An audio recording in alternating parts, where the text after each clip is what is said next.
Bom dia a todos. Vamos ler um trecho do Evangelho e fazer a prece inicial. Capítulo 17, Sede perfeitos. Parte do item 3, o homem de bem.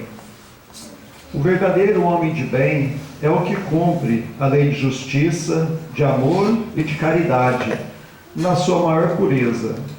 Se ele interroga a consciência sobre seus próprios atos, a si mesmo perguntará se violou essa lei, se não praticou mal, se fez todo o bem que podia, se desprezou voluntariamente alguma ocasião de ser útil, se ninguém tem qualquer queixa dele, enfim, se fez a outrem tudo o que desejara lhe fizessem.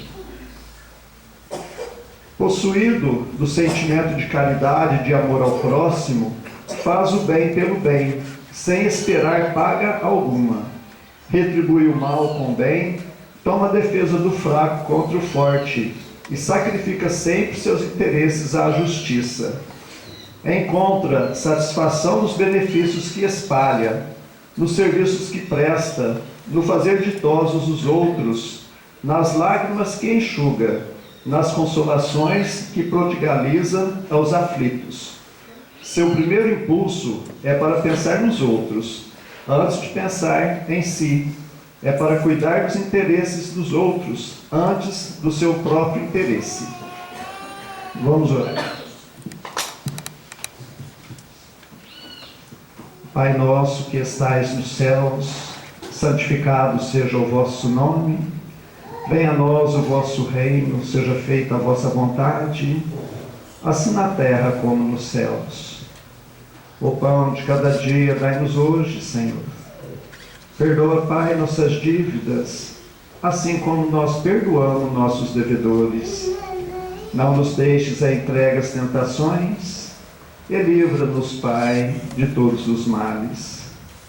Senhor, nos encontramos reunidos nesta manhã abençoada de domingo para o prosseguimento dos estudos na Escola de Moral Cristã, hoje um tanto modificada, para ouvirmos as palavras do nosso irmão Eurípides Martins Júnior, o Juninho Martins, que vem trazer palavras amigas, relembrando passagens de Eurípides Barçanufo, que é uma inspiração para todos.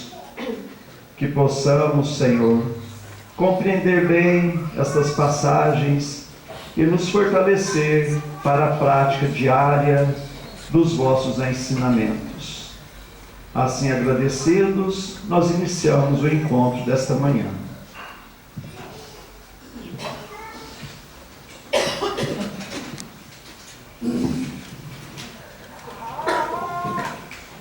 Então, como havíamos anunciado antes, dia 11 de julho de 2025, sexta-feira última, o Centro Espírita Meimei completou 48 anos de fundação pelo José Roberto Batista e Alzira Gomes dos Anjos Batista. 48 anos de muito trabalho, de muito estudo, muita renúncia e dedicação dos nossos irmãos, deixando esta casa agora a cargo de todos nós, para prosseguirmos nos exemplos que eles deixaram para nós, sempre inspirado nas ações beneméritas de irmãos que passaram pela terra e deixaram como devemos nos proceder, particularmente Eurípides Barçanufo.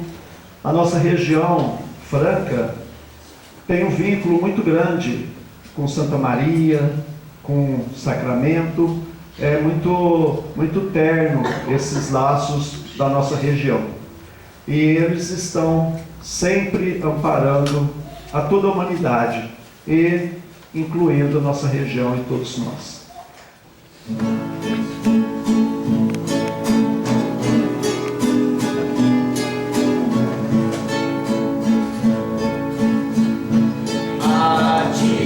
Barçanufo, mestre gentil, erguemos nosso canto dos ungidos, e ante o teu nome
participação do coral e no encerramento teremos o coral infantil Zé Roberto Batista.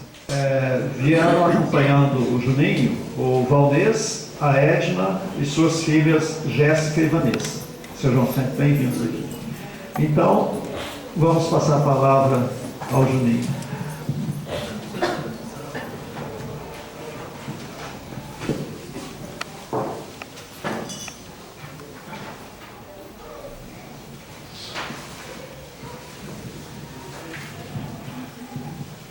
Bom dia a todos. Quando nos falta recursos, é sempre bom ter uns amigos.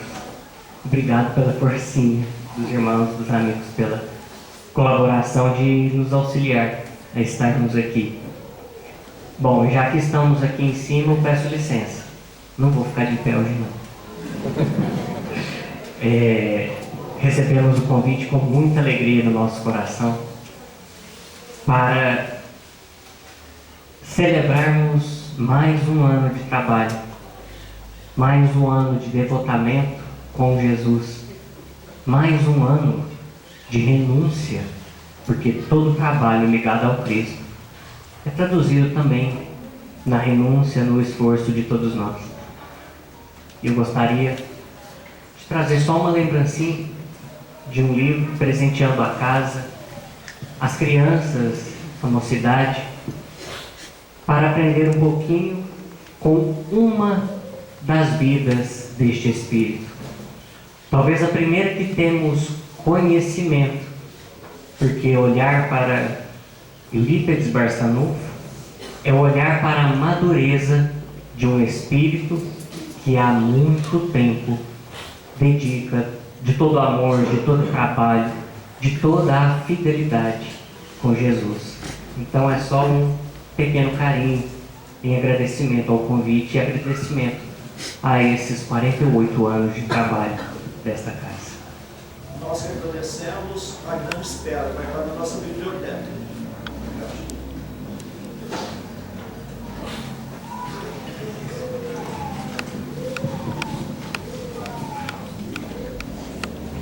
Nós que tivemos a alegria de poder reencarnar no Brasil, todos nós, reencarnarmos nesta região deste país, uma região muito rica, com muitos potenciais, mas principalmente o berço da doutrina espírita no Brasil Central. O espiritismo, ele chega no Brasil, em Salvador, através da homeopatia, dos estudos de magnetismo. Depois ele desce para o Rio de Janeiro.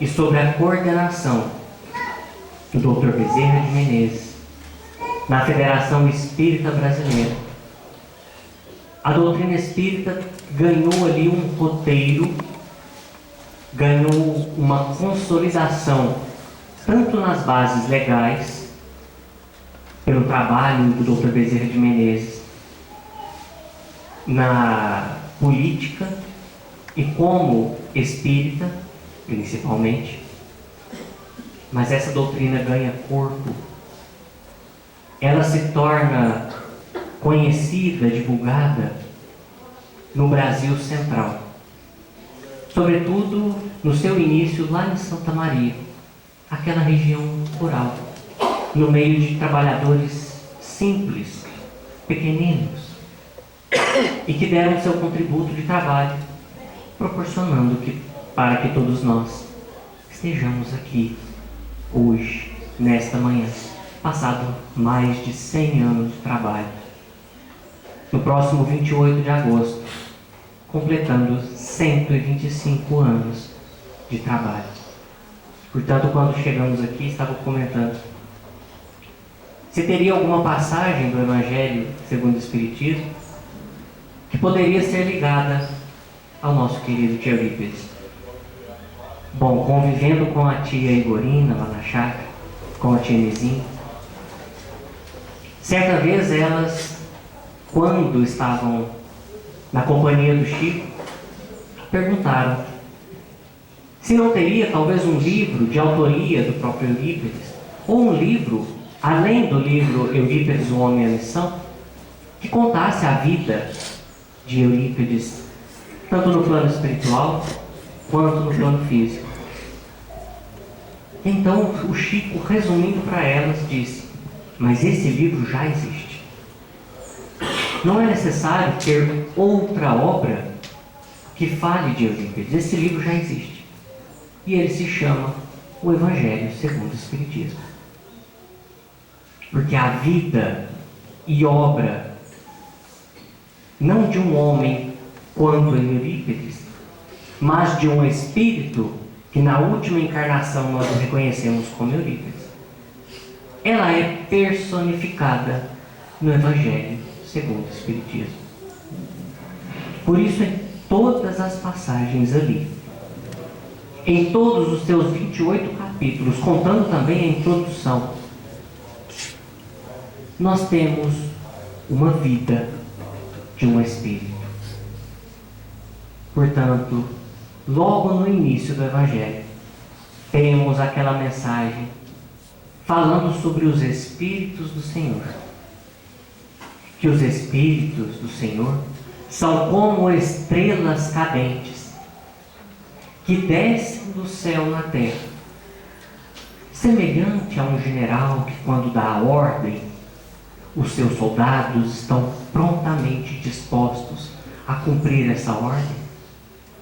Assim, estes Espíritos do Senhor, ao receberem o convite do general, daquele comandante divino de Jesus, cada um assume o seu posto de trabalho e vem das suas alturas celestes trazer luz a este planeta, ainda de provas e expiações. Eurípides Barçanufo é um destes espíritos, recebendo o convite de há mais de 2000 anos, bem antes. Porque quando olhamos para a introdução, para a implantação do amor na Terra, talvez olhamos apenas a partir do Cristo. Mas estes trabalhadores vieram muito antes, preparando o trabalho para a vinda do Cristo, auxiliando na atmosfera terrestre. É o que Humberto de Campos conta para nós no primeiro capítulo do livro Boa Nova, intitulado Boa Nova,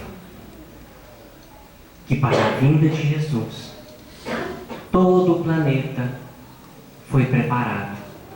Toda aquela atmosfera, aquela vibração do planeta foi sendo preparada para receber o governador, para receber aquele que teve a incumbência de moldar o nosso planeta.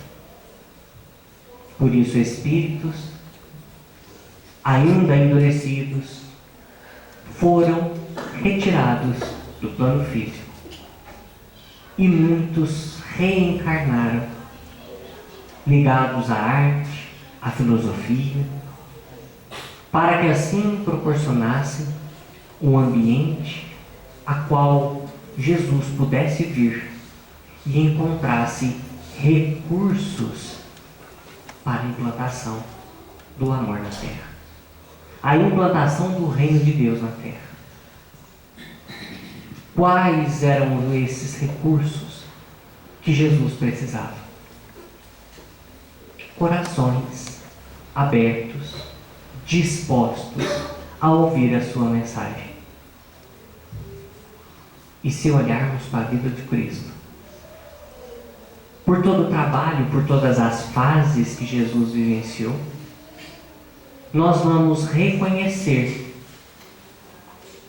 que a ignorância humana, que os sofrimentos eram maiores do que a consolação naquela época. muitos sacerdotes, doutores da lei, portadores do conhecimento divino, preferiam a hipocrisia do que a prática. Preferiam aquele ditado popular do faça o que eu falo e não faça o que eu faço. Semelhante aos dias atuais. Pouco se mudou, mas muito se mudou também. Pouco se mudou porque muitos de nós ainda estamos, de certa forma, reticentes. Mas muito se mudou porque muitos, mesmo contagiados pela nossa reticência, alguns corações já se encontraram aptos a acolher a mensagem do Cristo. Por isso, nessa limpeza, mesmo ainda mergulhados na ignorância, corações reencarnaram. Corações não apenas físicos, mas corações, se tratando de espíritos, de princípios inteligentes, que estavam dispostos, de corações abertos, a acolher a mensagem, o comando deste comandante. Alguns já eram estrelas, já eram luzes. Outros, através do esforço, do contato com Jesus, se fizeram luz. Mostrando para todos nós que, independente do tempo, independente das lições serem as mesmas, sempre há campo, há oportunidade de nos melhorarmos. E as lições são as mesmas. O que a doutrina espírita trouxe como terceira revelação de diferente da fala de Jesus, que é a segunda revelação divina? E o que a segunda revelação divina trouxe diferente da primeira revelação divina que está consolidada em Moisés? Nada, praticamente. Apenas que Jesus, ao iniciar a sua caminhada, deixou muito bem claro para nós: não vim destruir a lei, eu vim dar-lhes cumprimento.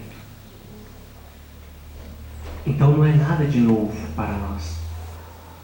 A nossa postura que tem que ser renovada. A mensagem do amor é a mesma. O que muda na mensagem é a nossa percepção. Por isso, aprender com este Espírito é um convite para todos nós. Percebermos, sentirmos e, sobretudo, vivenciar. Porque perceber a mensagem do Cristo, nós percebemos. Saber, sabemos. Agora, a vivência, este ainda é um obstáculo para todos nós. E nos dias atuais, nós vivemos aquela dualidade do certo e errado.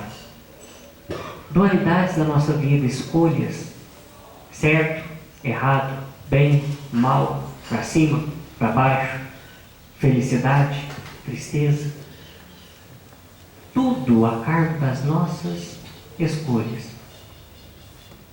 Nunca tivemos na Terra tantas informações em todos os aspectos, seja na parte intelectual, seja na parte moral, na parte cristã, mas nunca tivemos também tantos obstáculos que dificultam a nossa caminhada. Poderíamos agora, muito bem, neste friozinho, alongarmos algumas horinhas na cama. Seria confortável? Poderíamos talvez acordar cedo, aproveitar o friozinho e fazer aquela sessão de Netflix do dia inteiro, zerar aquela série que a gente já vinha adiando há muito tempo. Poderíamos.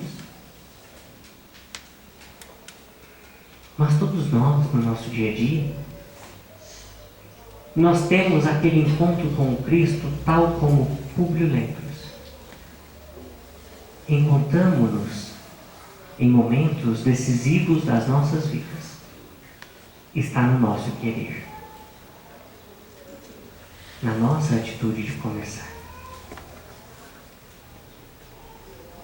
Eis o nosso professor Eurípides Barçanufo como uma dessas estrelas,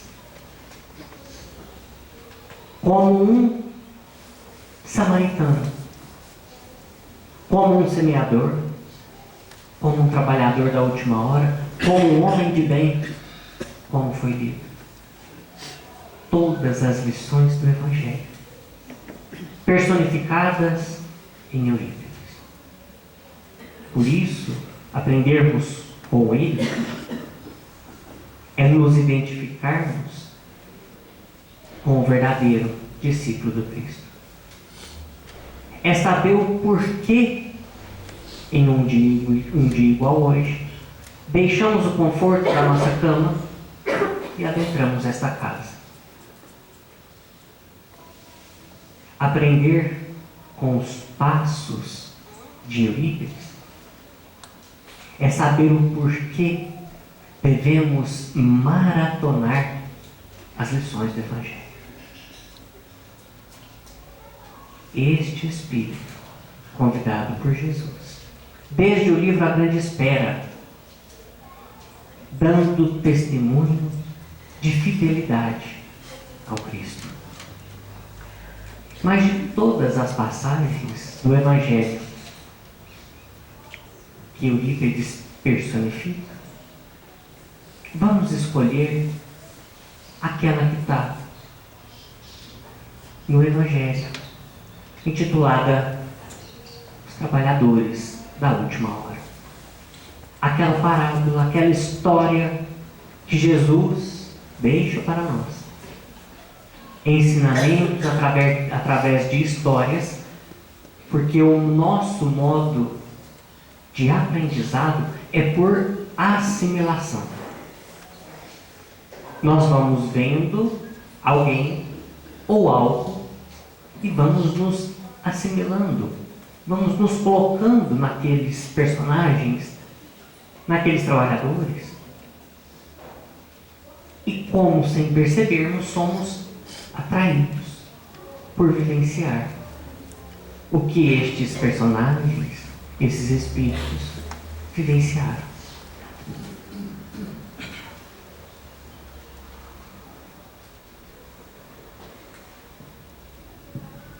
Por isso,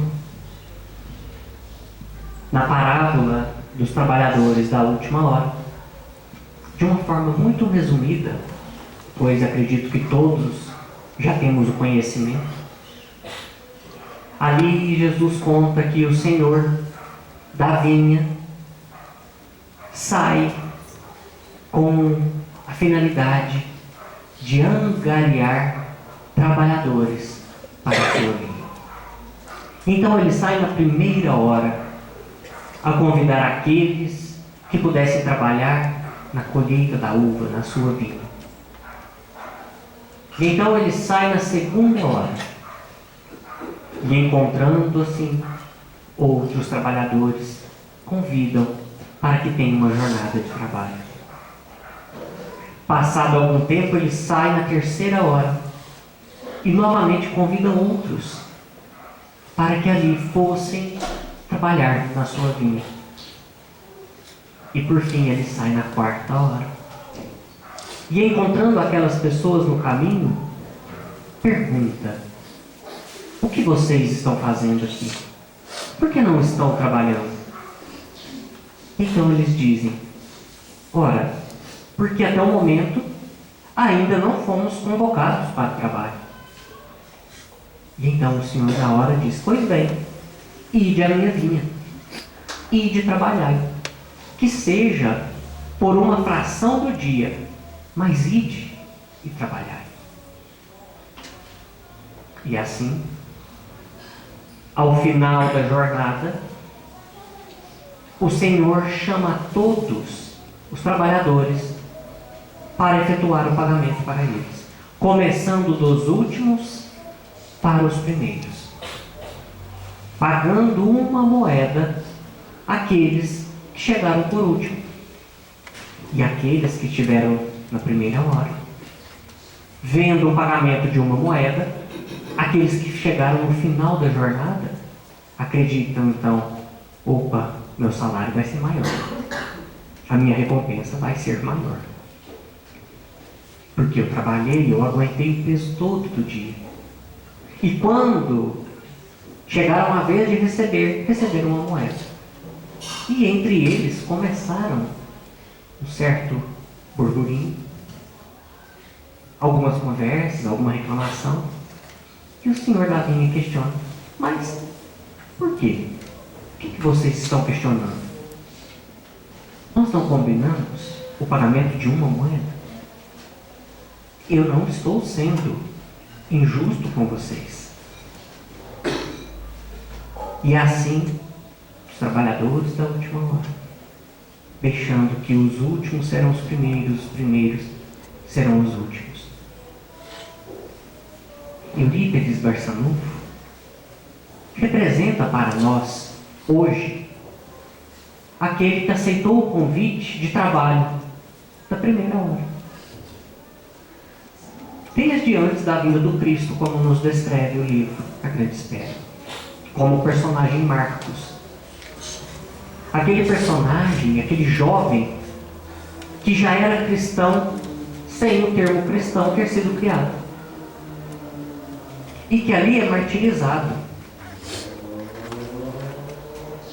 Junto com Lisandro, um ancião, ele é introduzido aos essênios, tem o contato com outro jovem, não conversam, apenas os corações se identificam. Este jovem é Jesus, e este espírito, Marcos, um pouco mais velho, é levado ao martírio, por fidelidade a este jovem, que eles não trocaram uma palavra, apenas se identificaram. É o comandante dos exércitos convocando. É a estrela divina que identifica com o sol que faz com que ele gravite em volta. É o convite do Senhor para o trabalhador da primeira hora. Os anos passam. Novamente, este é chamado para a sua segunda hora de trabalho. Encontramos esse espírito em Antioquia, filho de Inácio, com o nome agora de Policarpo.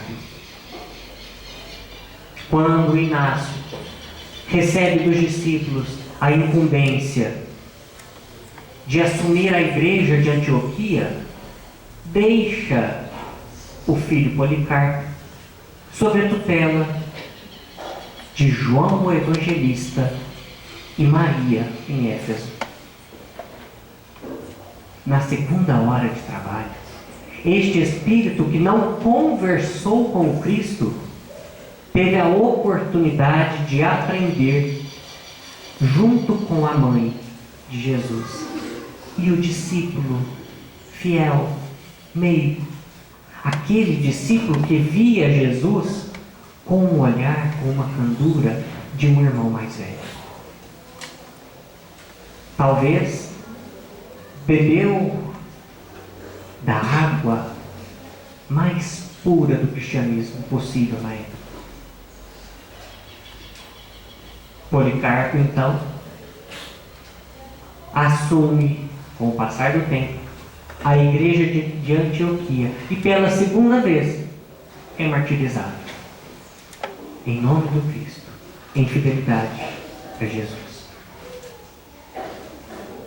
Os anos passam e novamente o Senhor chama este trabalhador para a sua terceira encarnação, para a terceira hora de trabalho. Agora quem nos relata esta vida é o Espírito Emmanuel no livro Ave Cristo. Encontramos ali na casa de Cassiano, junto de escravos, servindo a casa, este Espírito novamente, com o nome de Rufo, um escravo, firme, de postura ímpar, decidido. E ali, tomado pelo tédio do dia a dia, Cassiano então, junto com seus generais, convocam estes escravos para saber qual deles eram cristãos. E aquele que fosse cristão seria condenado à morte. É como se tivéssemos entediado, falassem: o que eu vou fazer? Eu vou ali bater em alguém. Estou entediado, não tem nada para fazer. Vamos ver quem é cristão, porque os nossos leões estão com fome. Vamos ver quem é cristão e vamos ver se eles realmente pegam fogo. Olha o nosso ponto de ignorância. A que ponto nós chegávamos, e talvez ainda chegamos, infelizmente. E então prepara-se aquele júri cruel. Porém, Cassiano e os demais conheciam Rufo e sabia que a influência dele, a postura dele poderia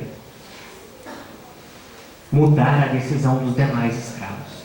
Deixam ele por último, e um a um, esses escravos são convidados por livre e espontânea pressão a dizer se negam o Cristo, se são cristãos, ou se vão jurar fidelidade a Deus acível. E todos eles, temendo a morte, vão negando Cristo. Até que chega a vez de Rufo. É convidado a negar o Cristo. E ali, a postura do trabalhador da primeira, da segunda hora, aparece. Ali, como o trabalhador da terceira hora, fiel a Jesus, escravo, diz: sei da minha condição de escravo nesta casa. Dediquei a minha vida toda à servidão.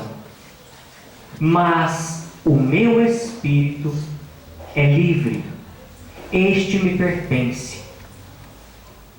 Eu não nego Cristo, eu sou cristão.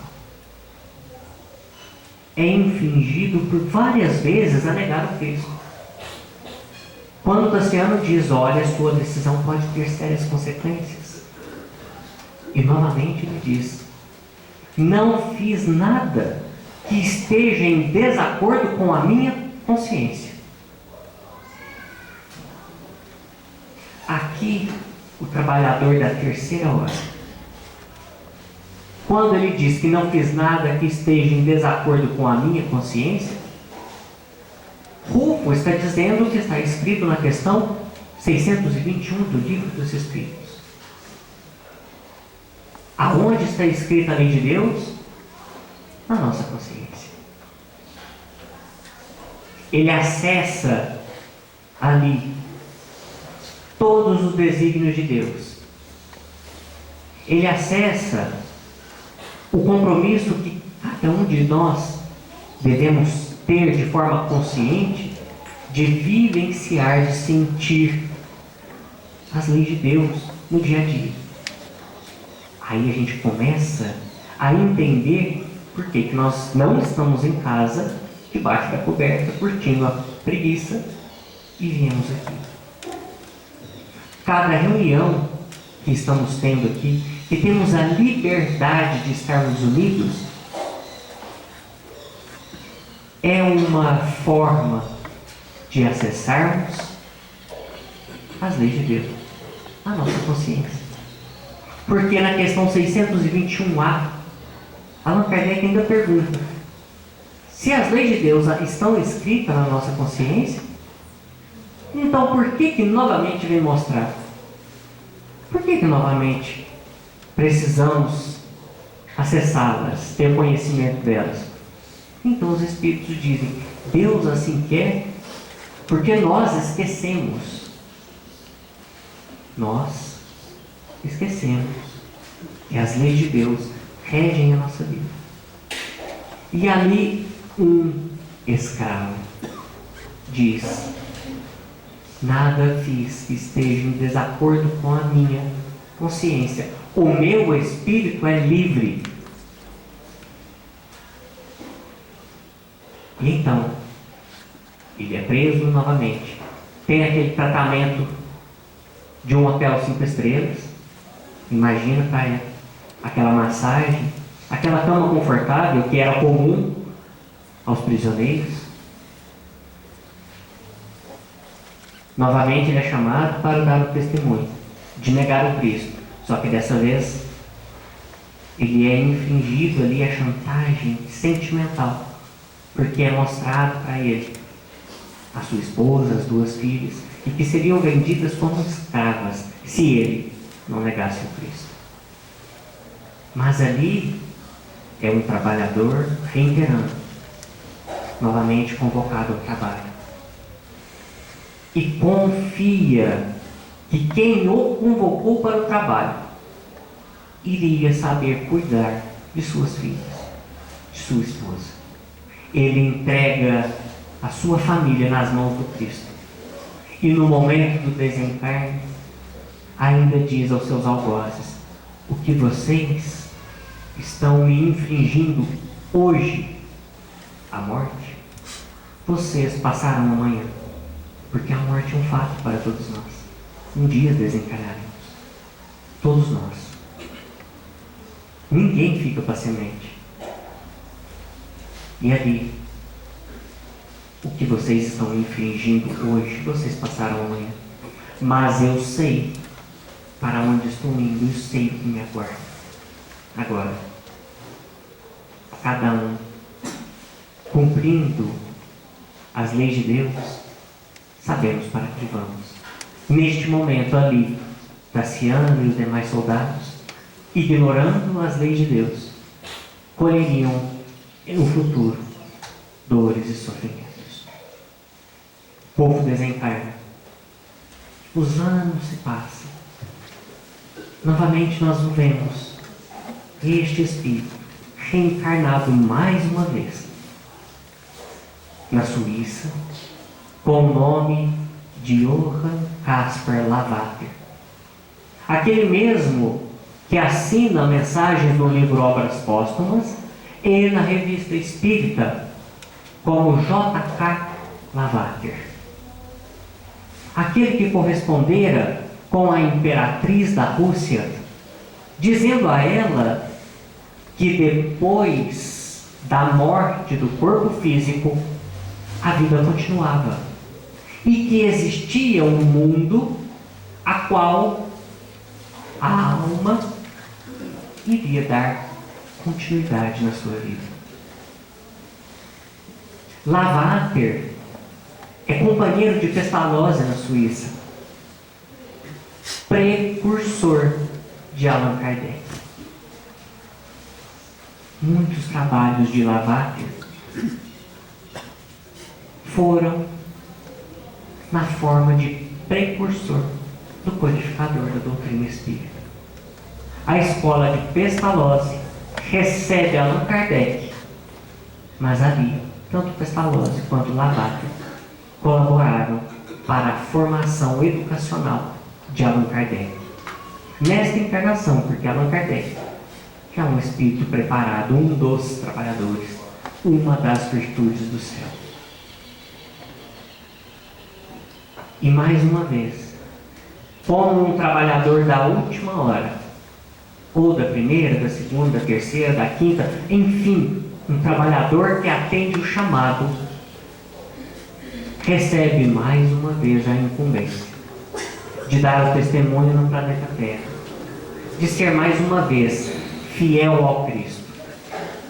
Só que agora não era simplesmente para ser cristão. Agora o convite era para ser um espírita cristão.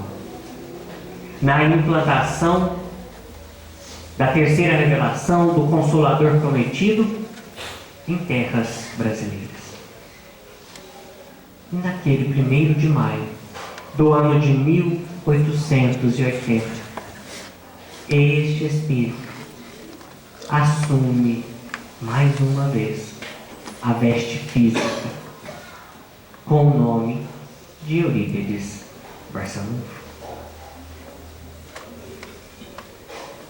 reencarnando no interior de Minas Gerais, em um Sacramento que contava aproximadamente com 2.000 habitantes, em que a situação de carência, de pobreza, era presente como em todas as cidades do interior do Brasil. Não tinha água encanada, não tinha saneamento. E um espírito, um apóstolo do Cristo, vem nessas terras mineiras. Em que ali, independente da hora que for chamado para o trabalho, sabe aproveitar todas as horas do dia, da vida, em trabalho. Portanto, se olharmos, se estudarmos o livro Eurípides, O Homem e a Missão, nós vamos encontrar ali um relato de Corina Novellini, a grande professora, a mãe Corina, um relato que este trabalhador, mesmo que pequenino ainda, já dá sinais de virtudes, relatando o fato de que quando a tia da Dona Meca, irmã da mãe da avó Meca, Jerônimo Pereira de Almeida, mãe de Eurípides Barçanufo, quando a tia, a Dona Meca, estava prestes a desencarnar, já no leito, contando as últimas horas da sua vida física, a última refeição que ela fez foi dada pelo pequeno Eurípides Barçanufo, com apenas 4 anos de idade. Uma criança com 4 anos de idade, preocupada com o bem-estar. É ou não é um espírito que começou nessa última encarnação o trabalho já na primeira hora? Uma criança com 4 anos. Ainda jovem, quando a família vai morar na estação do Cipó, que fica a alguns quilômetros de Sacramento, da cidade. Sacramento, uma região de montanhas. A Mogiana, que era o principal meio de transporte da época, não chegava até a cidade. Ela margeava o Rio Grande. E ali na estação, que era o principal ponto de chegada e partida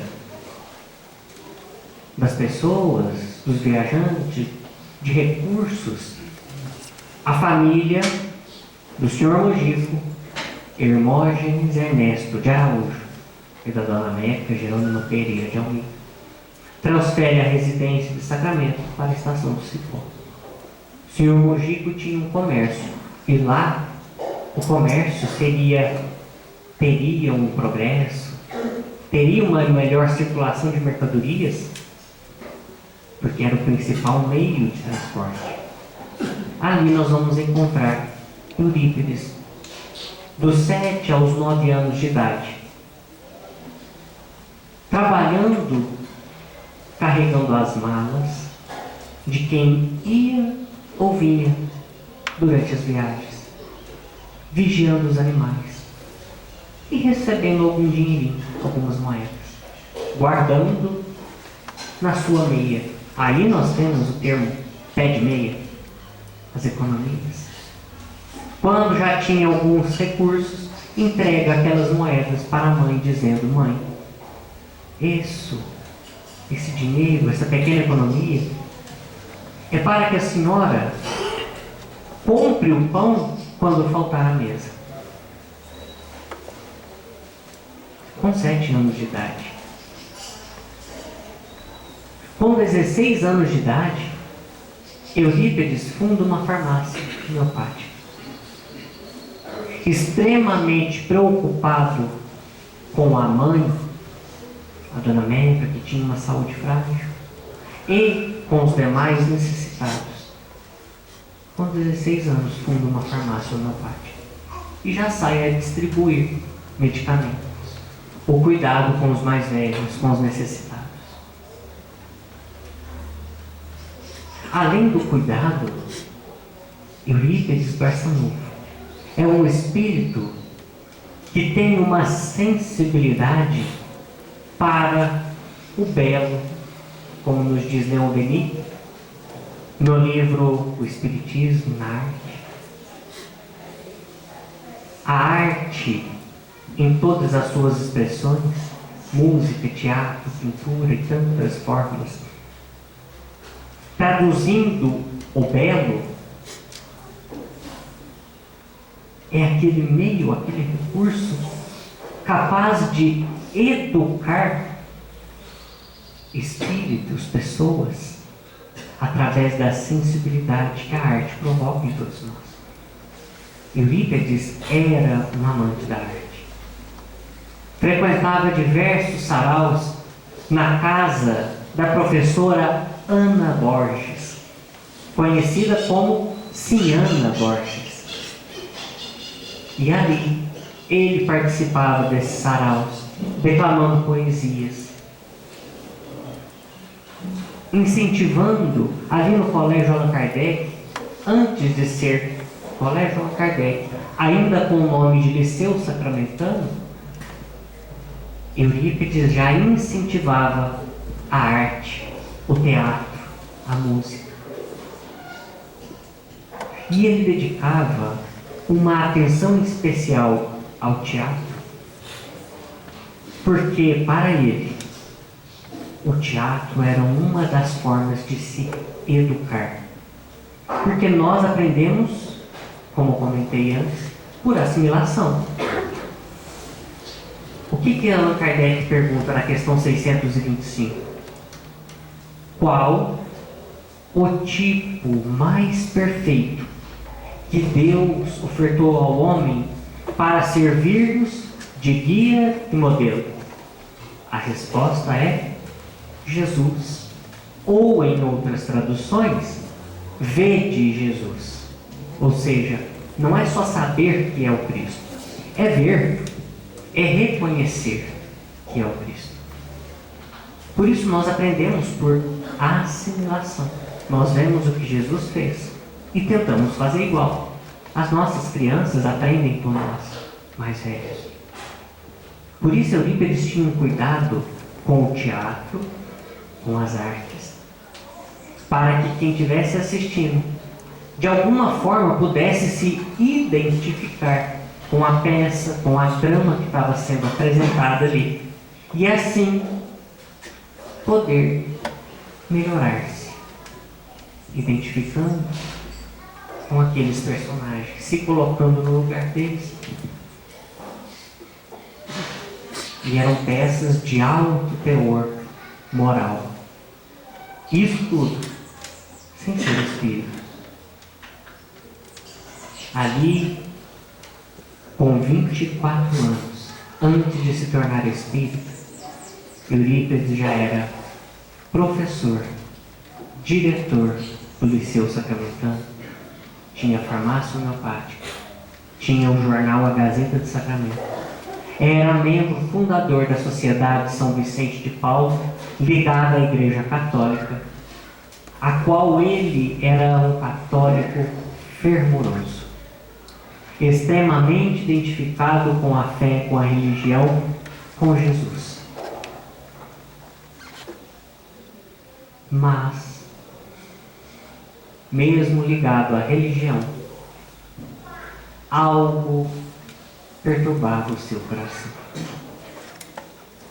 Era um dos poucos que tinha acesso à Bíblia, que naquela época era só os padres permitidos.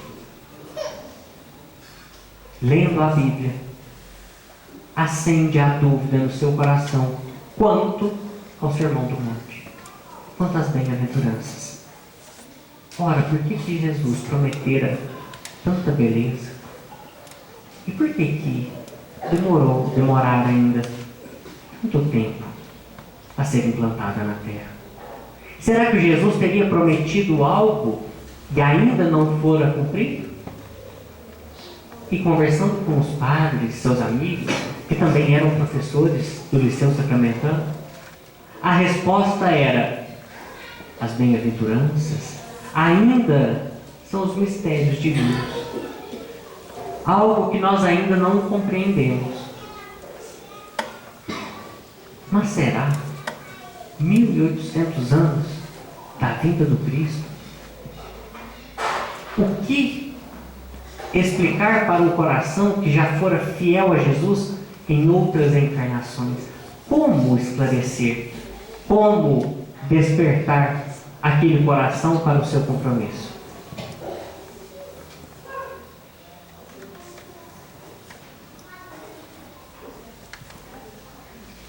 Assim como toda trama de um teatro, de uma peça, se estamos vendo a apresentação daqueles personagens, dos autores, tem por trás daquela peça todo um roteiro, figurino, sonoplastia, contra-regra. Tem todo um bastidor diante do que está sendo apresentado. Assim, olhando para Eurípides, homem encarnado, para aqueles que estavam ao lado dele, como esclarecer aquele coração, se não com o bastidor da vida física? Estamos todos aqui encarnados, mas para que pudéssemos estar aqui reencarnados, foi feita uma preparação, uma proposta de reencarnação.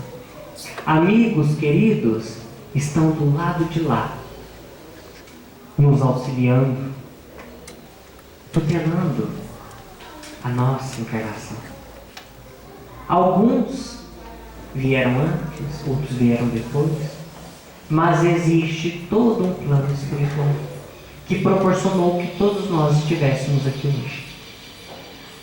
Portanto, como nos diz Leon Denis, a vida não é o que eu penso, mas o que consta na lei de Deus. Porque ora estamos aqui, deste lado, ora estamos de lá. Por isso, o despertar deste coração para o trabalho com o Cristo, para ser espírita cristão, foi muito bem elaborado, programado pelo plano espiritual. Quando lá em Santa Maria, aquela região rural, começa com os fenômenos físicos, assim como na França, assim como na Europa, aqueles fenômenos de objetos ordenados e inteligentes, sendo o laboratório para despertar Allan Kardec. Assim também aconteceu em Santa Maria, a alguns quilômetros de onde nós estamos, uma região rural, despertando um outro trabalhador do Cristo, que também assume a mesma postura de um trabalhador da última hora, que fora também convocado ao trabalho na primeira, na segunda, na terceira, ou em qualquer hora, convocado para o trabalho com Cristo. Mariano Ferreira da Cunha Júnior, o tio Senhor Mariano. O primeiro trabalhador da doutrina espírita nas terras mineiras, o trabalhador da primeira hora do espiritismo no Brasil Central, junto com todos os trabalhadores da doutrina espírita, todos os médiuns, aqueles camponeses, trabalhadores,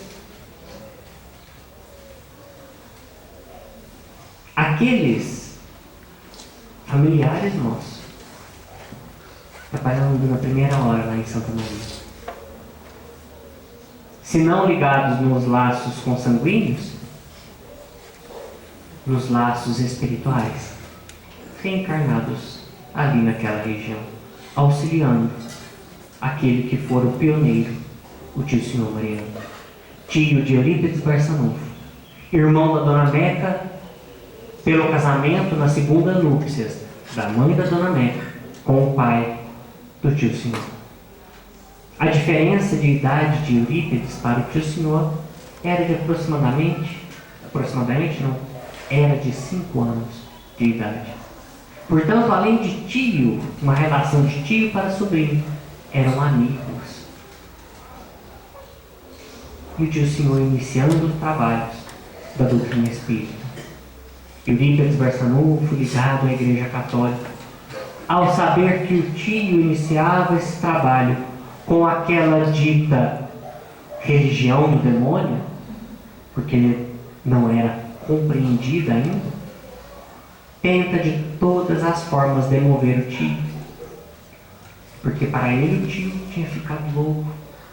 E ali naquelas constantes conversas, constantes diálogos no quarto de Eurípides Barçanufo, quando o tio saía de Santa Maria e ia até Sacramento, naquelas viagens a cavalo, nessas conversas em que tinha ali no quarto, porque Eurípides pedia para sua mãe preparar uma cama para ele, para o tio, no quarto, por horas e horas. Quantas vezes conversaram, um defendendo o ponto de vista da doutrina espírita, o outro tentando esclarecer o tio. Mas ali era um diálogo de um principal intelectual de Sacramento com o tio camponês, que não tinha tanto estudo quanto ele, defendendo a doutrina espírita. Até que em uma dessas conversas, o tio Senhor, com a sua mediunidade, reconhece atrás de Eurípides o espírito do Dr. Bezerra de Menezes, que fora um dos fundadores, através do bastidor do plano espiritual, do Centro Espírita Fé e Amor, naquele 28 de agosto de 1900. Dr. Bezerra de Menezes, junto com Santo Agostinho e São Vicente de Paulo, um dos mentores do Centro Espírita Fé e Amor, diz para o tio Senhor Mariano: você já não tem mais condições de esclarecê-lo. Entregue o livro para ele e deixe que o coração dele atenda o chamado. Então o tio Senhor pega o livro depois da morte de Leon Denis e entrega para Eurípides Barçanufo. Eurípides lê o livro naquela noite e fica admirado com a forma que Leon Denis descreve a grandeza de Deus, decantada de uma forma filosófica poética. Aquele coração que tinha as dúvidas da bem-aventurança consegue ser tocado pela sutileza de Leon Denis. Imagina naquele quarto a reunião desses 4 espíritos: Eurípides Barçanufo, Bezerra de Menezes, Mariano e Leon Denis. 2 encarnados, um desencarnado e o outro personificado na sua obra, no seu trabalho. Este encontro faz com que Eurípides Barçanufo se dirija até Santa Maria para assistir àquela sessão, a primeira sessão espírita. E lá naquela sessão, quando ele se dirige com seu amigo, ali, ele assume uma cadeira, a da mesa, para assistir os trabalhos.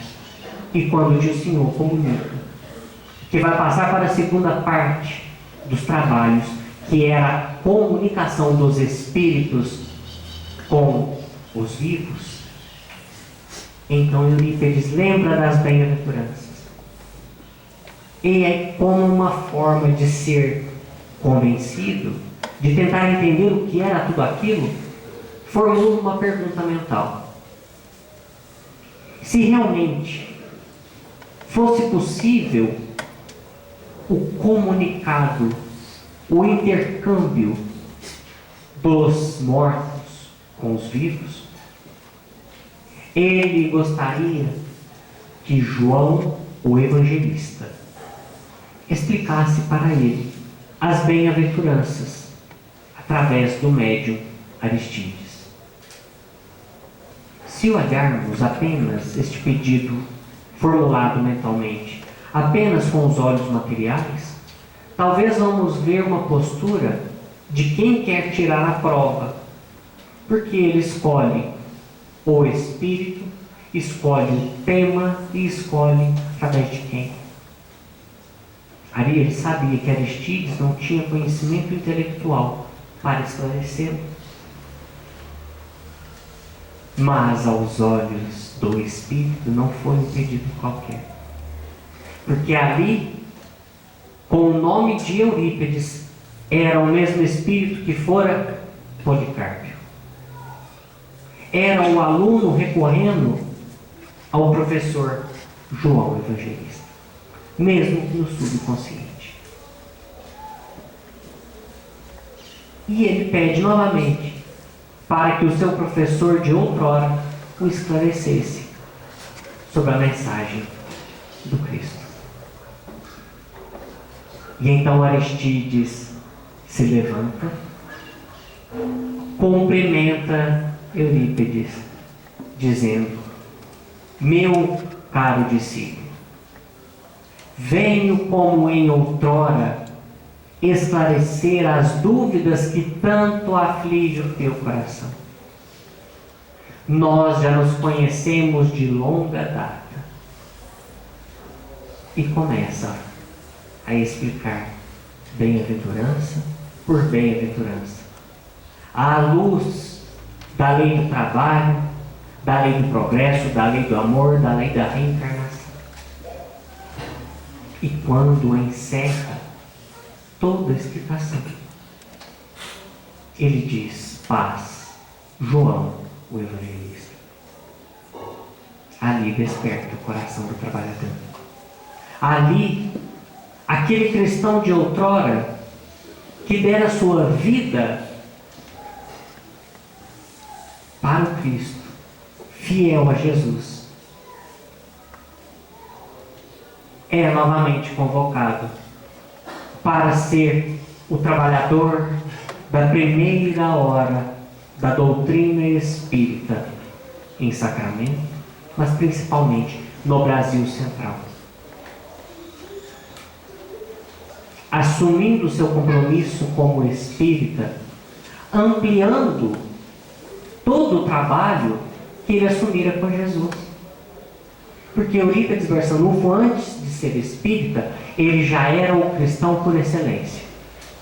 Mas o seu compromisso era para ser um espírita cristão. Era para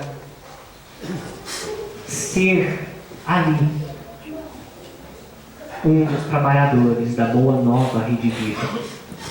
Era para mostrar o caminho para todos nós.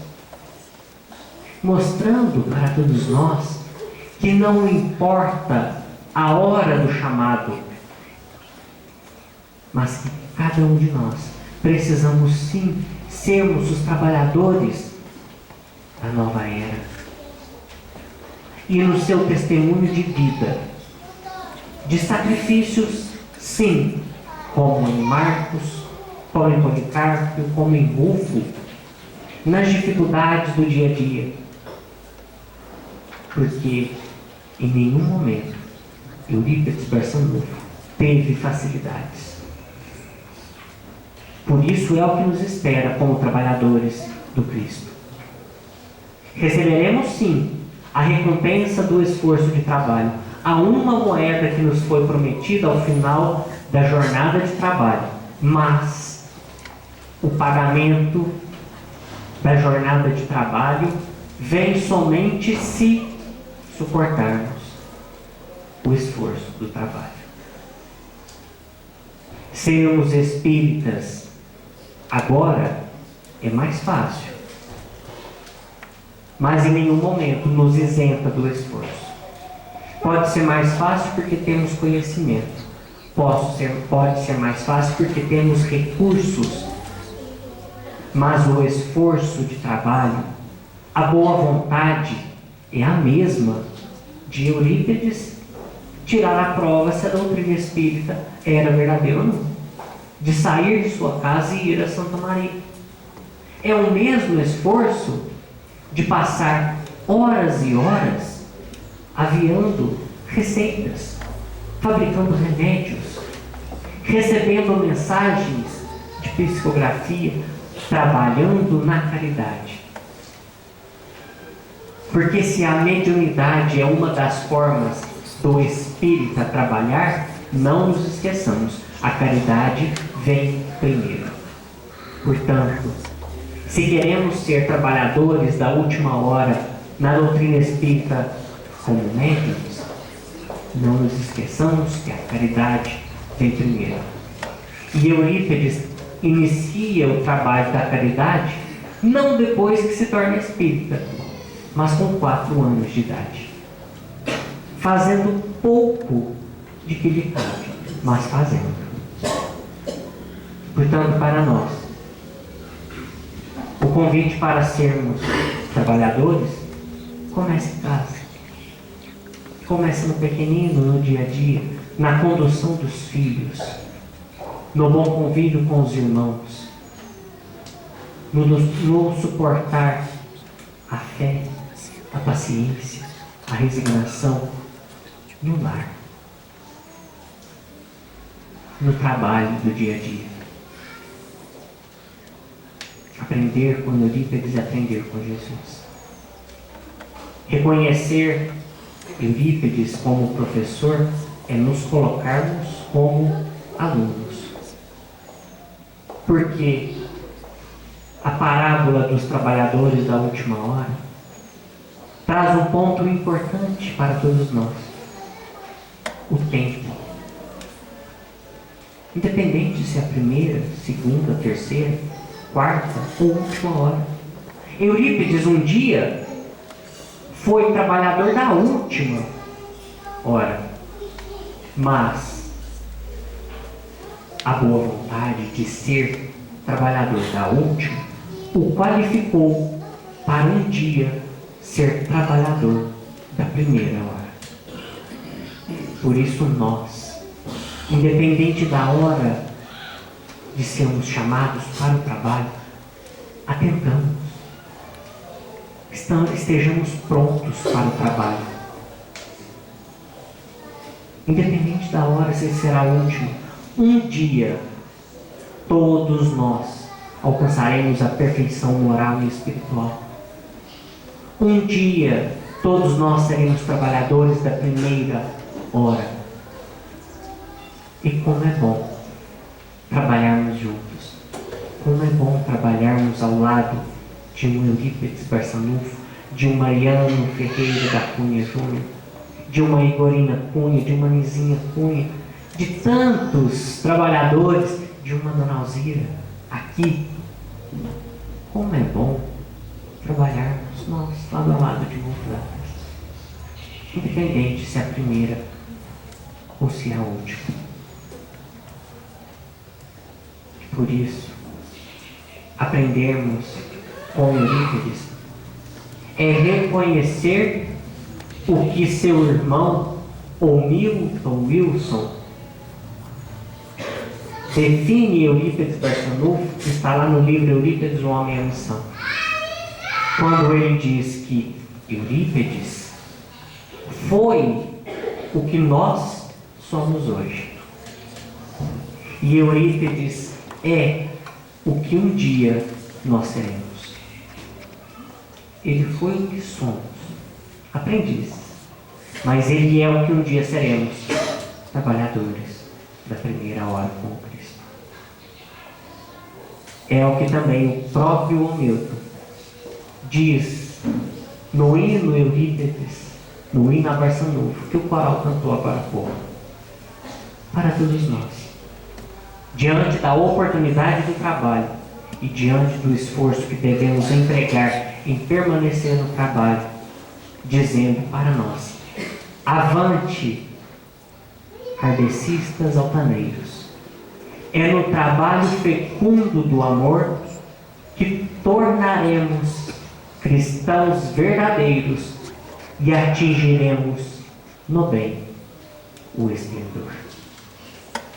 Para nós é motivo de alegria e de gratidão por estarmos aqui, em família, seja consanguínea ou não, mas em família.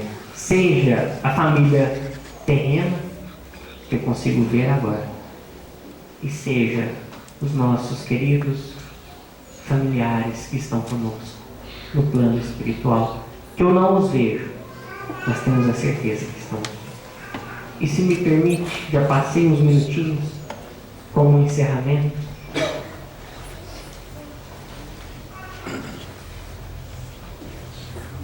trazer um poema de autoria da professora Ana Borges, a companheira de Eurípides, a qual ele ia na casa dela, nos recitais.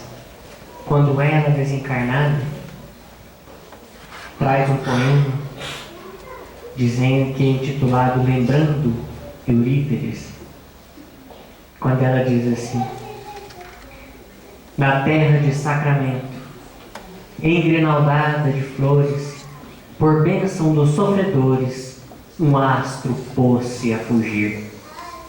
Eurípides Barçanufo, pregando a verdade ao povo, era o evangelho de novo, endereçado ao porvir. Onde ele estava, a esperança luminosa ressurgia, o pão de doce alegria sustentava o coração. Toda mágoa era silêncio, tornava-se o pranto em prece, cada vez que alguém dissesse: Eurípides, meu irmão. Espírita caminhava entre o perdão e o serviço, sempre nobre e atento a isso. Sempre nobre e atento a isso. Não. Perdão. Espírita caminhava entre o perdão e o serviço, sempre nobre e atento a isso. Não maltratava ninguém. Caluniado ou ferido, tinha a fé por alto escudo e proclamava que em tudo só vale a força do bem. Arauto da boa nova, em todos os seus matizes, dava o braço aos infelizes, sirineu de cada cruz. Sabia ajudar, embora padecendo a cada dia. Se chorava e alguém sabia, este alguém era Jesus. Ai, Eurípides, agora que te alçaste ao lar divino, Deus te abençoe o destino de apóstolo e benfeitor, e aceita na paz ditosa, por flores de nossa festa, que por tua presença empresta a luz do nosso amor. Que este amigo nos ampare e nos abençoe.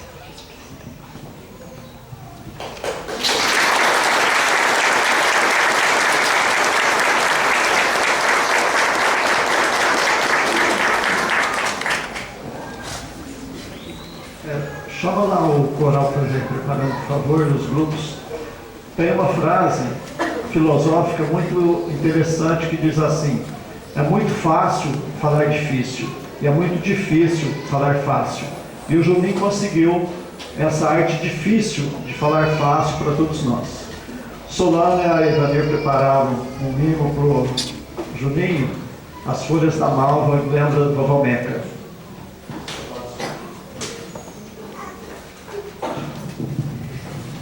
Essa folha de malva, este mimo,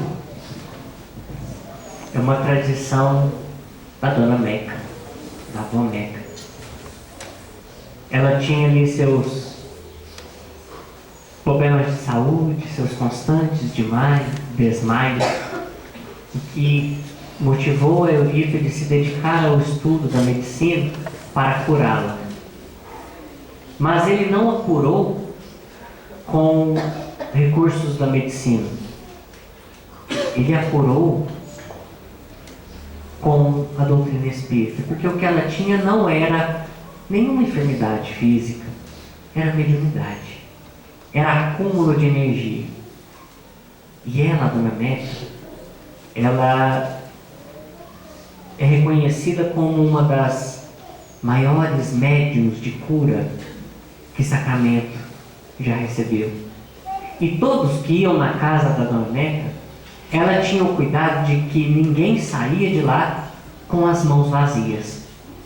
E ela sempre tinha na sua casa a folha de malva ou o cravo, que todo mundo que ia lá na casa dela tomar o passe, ela entregava ou um cravo ou a folha de malva.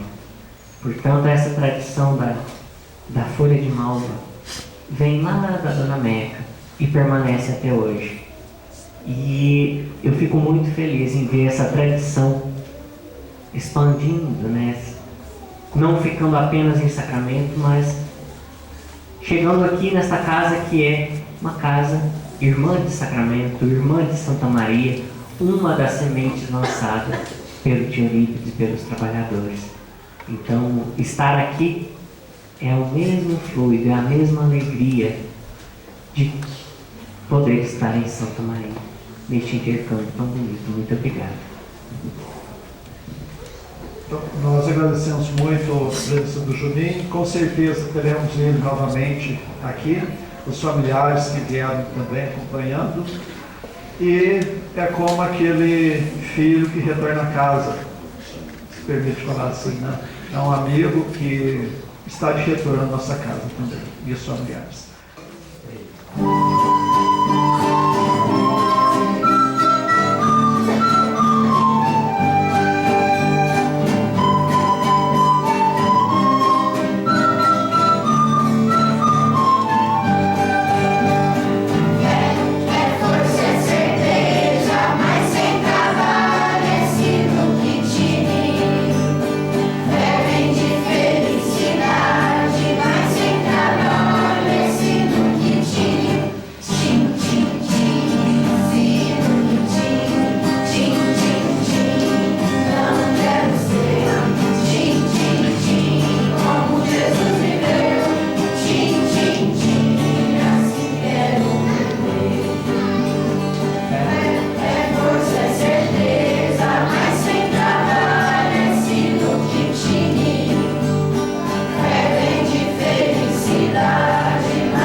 Olá, o dia iluminou.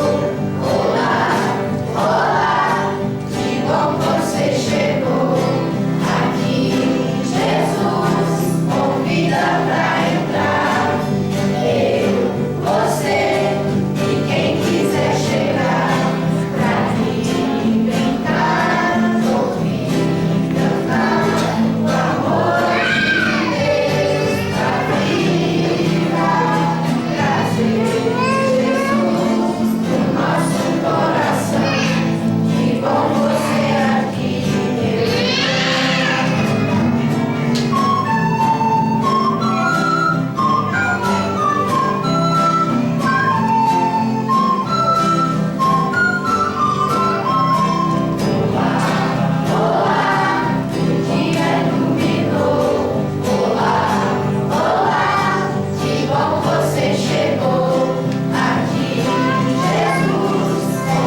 Um, dois, três, quatro.